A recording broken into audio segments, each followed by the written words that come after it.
हाल ही में अमेरिकी राष्ट्रपति डोनाल्ड ट्रंप ने रेसिप्रोकल टैरिफ नीति की घोषणा की है, जिसके तहत अमेरिका उन देशों से आयातित वस्तुओं पर टैरिफ लगाएगा जो अमेरिकी उत्पादों पर टैरिफ लगाते हैं। यह नीति व्यापार संतुलन को अपने पक्ष में लाने और अमेरिकी उद्योगों की रक्षा करने के उद्देश्य से लाई गई है।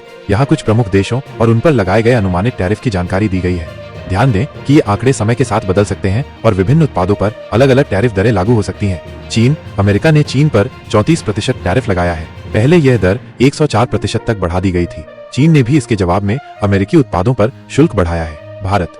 भारत पर 26% रेसिप्रोकल टैरिफ लगाया गया है। हालांकि भारत समेत 75 देशों को 90 दिनों के लिए रेसिप्रोकल टैरिफ पर छूट दी गई थी, जिसके तहत उन पर केवल 10% शुल्क लागू रहेगा। भारत पर स्टील और एल्यूमीनियम उत्पादों पर टैरिफ भी लागू हैं, जिस पर भारत ने WTO में अमेरिका के खिलाफ प्रस्ताव भी रखा था। यूरोपीय संघ EU यूरोपीय संघ पर 20% टैरिफ लगाया गया है।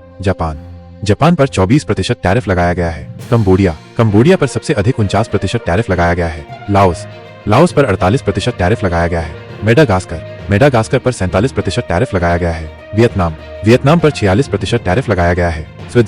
स्विट्जरलैंड पर 31% टैरिफ लगाया गया है।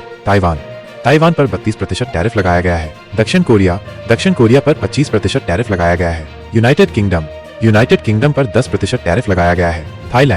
थाईलैंड पर 36% टैरिफ लगाया गया है।